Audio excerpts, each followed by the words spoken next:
Mind management, life transformation, power of thoughts आदि प्रेरणादायक एवं आध्यात्मिक वीडियोस के लिए सब्सक्राइब करें VK Kabir @free YouTube channel.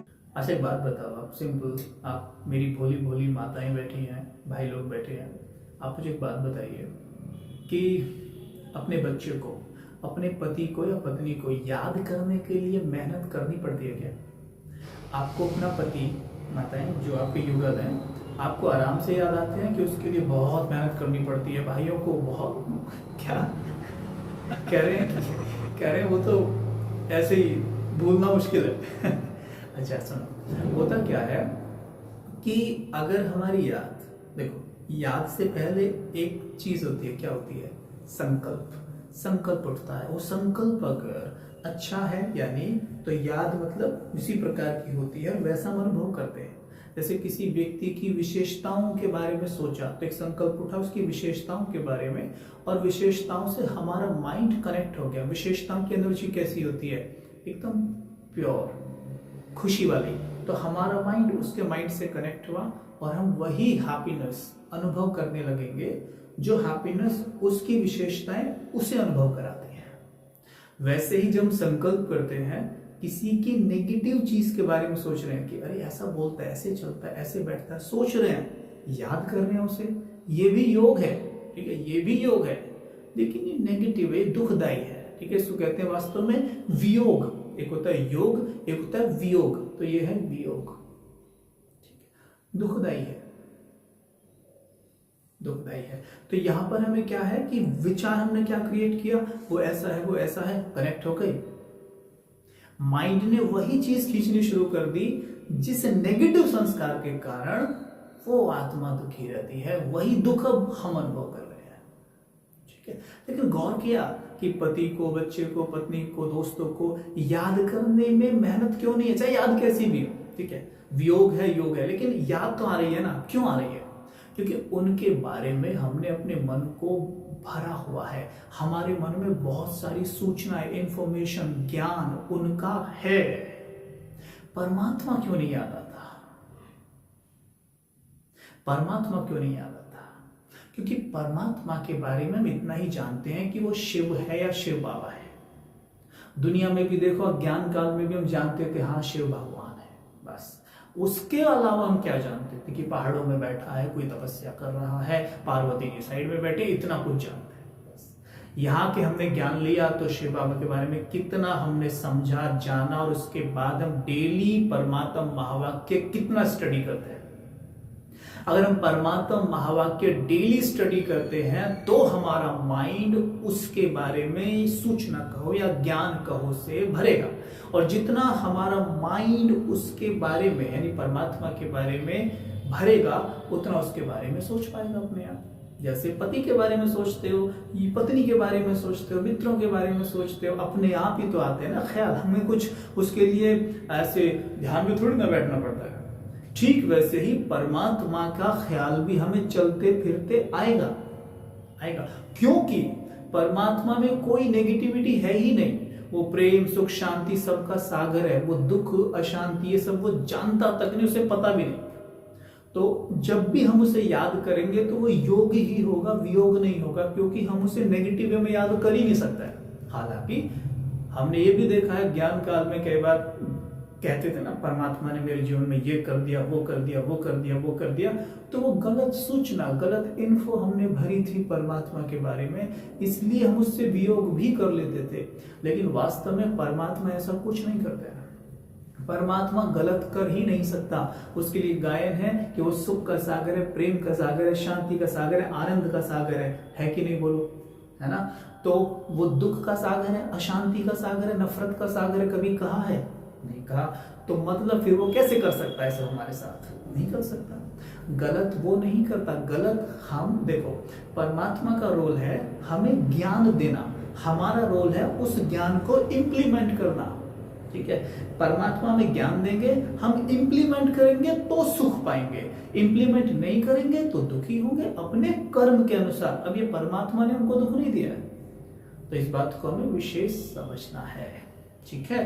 तो परमात्मा को याद करना इजी है, लेकिन उसके लिए उसके महावाक्य में डेली सुनने पड़ेंगे। हमने कई बार देखा होगा कि हम परमात्मा महावाक्य डेली नहीं सुनते हैं, रोज नहीं सुनते हैं। जैसे शरीर को तो डेली नहीं, दिन में कई बार भोजन देते हैं, लेकिन मन को हम एक बार भी कई बार भोजन नहीं देना जरूरी समझते हैं। तो जब जरूरी नहीं समझते तो मन बेचारा रोने लगता है। जैसे एक बच्चे को आप दूध मत पिलाओ और दुनिया भर के खिलौने ला के देते रहो, तो क्या होगा उस बच्चे की स्थिति? बच्चा कमजोर हो जाएगा, रोता रहेगा। खिलौने कितने भी महंगे महंगे लाके दे दीजिए वो फिर भी रोता रहेगा। ठीक वैसे ही हमारा माइंड है। अगर इस माइंड को हम ज्ञान रूपी भोजन या दूध नहीं देते, यानी परमात्म ज्ञान रूपी दूध हम इसे नहीं पिलाते, तो होता क्या है कि ये बच्चा रोता रहता है। अब आप इसे टीवी, फ्रिज, एसी, कूलर, गाड़ी इन सब में ठोक दीजिए अच्छे से, फिर भी ये रोता ही रहता है। इसलिए आज देखिए कितने साधन यानी कितने खिलौने हैं हमारे पास। पूर्व में इतने नहीं थे। आज से 20 साल, 30 साल, 40 साल पहले खिलौने थे ही नहीं। जैसे एक बच्चे के लिए भी पहले क्या था? भोजन, दूध था, लेकिन खिलौने कहाँ मिलते थे बच्चों को? पहले मिट्टी से खेलते रहते थे, है ना। आजकल तो देखो बच्चों को कितने बड़े बड़े खिलौने लाके देते हैं ना। उन्हें हम भोजन भी खिलाते हैं, तो दोनों चीज उन्हें मिल रही है शारीरिक तौर पे। लेकिन अगर मानसिक रूप से देखा जाए, आज खिलौने बहुत मिल रहे हैं, जैसे बच्चों को मिल रहे हैं खिलौने, एक से एक खिलौना मिल रहा है, लेकिन इस बच्चे को हमने दूध पीना बंद करा दिया, हमने इसको मिल्किंग करनी बंद कर दी, दूध नहीं दे रहे हम इसको, तो उसका ये हाल हो गया कि वो डिप्रेशन में जा रहा है। डिप्रेशन की गोलियां खा रहा है, गोलियां खा के सो रहा है और दिन भर रो रहा है, चिल्ला रहा है और चिढ़ रहा है। फिर हम कहते हैं इसके कारण मैं चिढ़ रहा हूं, इसने मुझे चिढ़ाया, इसने मेरे जीवन में ऐसा किया। और जब यहां कोई ना दिखाई दिया हो तो फिर वो तो है ही कि उसके कारण, बट मेरे कारण कुछ नहीं। और ये बचपन में हमारी प्रोग्रामिंग की जाती है। अब देखो, आप खेलते हुए गिर जाए बचपन में, या आपका बच्चा गिर जाए, क्या करते हैं? आप सोफे को मारते हैं, बच्चा खुश होता है, अरे एकदम खुश होने लगता है। तो हम सोफे के, मेरे बच्चे को गिरा तूने, ले ले, वो एकदम खुश होता है, मेरी कोई गलती नहीं है, सोफे की गलती है। वहीं से धीरे धीरे माइंड की प्रोग्रामिंग शुरू होती है और बड़े होकर ये काम करते हैं। हमारी कोई भी, हम गलती तो स्वीकार करने को तैयार ही नहीं है। जो गलती है सामने वाले के, इसकी वजह से, इसकी वजह से, इसकी वजह से, इसकी वजह से, और फिर जो कुछ बचा, अगर इनमें कोई नहीं मिल रहा है तो वो तो बैठा ही है, उसकी वजह से मेरे जीवन में जो सब, उसकी वजह से, मेरी वजह से कुछ नहीं है। लेकिन अगर ये जान लेना कि मेरी वजह से हो रहा है, तो उसी क्षण हम काम करने लग जाएंगे, क्योंकि पावर मेरे पास है उसे चेंज करने की, जो मेरे जीवन में हो रहा है, किसी और के पास नहीं है। ठीक है जी। तो परमात्मा को याद करना आसान है, किंतु उसके बारे में हमने ज्ञान से अपने मन को भरना होगा। इसी ज्ञान को मैं दूध कह रहा हूं कि इस बन बच्चे को हमने दूध पिलाना होगा। अपने आप ही ये परमात्मा से कनेक्ट रहेगा। डेली उसके लिए परमात्मा महावाक्य सुनने जरूर चाहिए। अब परमात्मा महावाक्य क्या होते हैं? परमात्मा महावाक्य वो महावाक्य जो परमात्मा के द्वारा उच्चारे गए हैं, किंतु उन्हें सुनने से पहले बहुत जरूरी है कि हम पहले राजयोग सीख लें। आई थिंक आप में से 50% मुझे ऐसा लग रहा है दिखने से कि अभी राजयोग नहीं सीखा है, राइट? और शायद सीखा है तो अभी अभी सीखा है, मैं राइट? है ना? यस।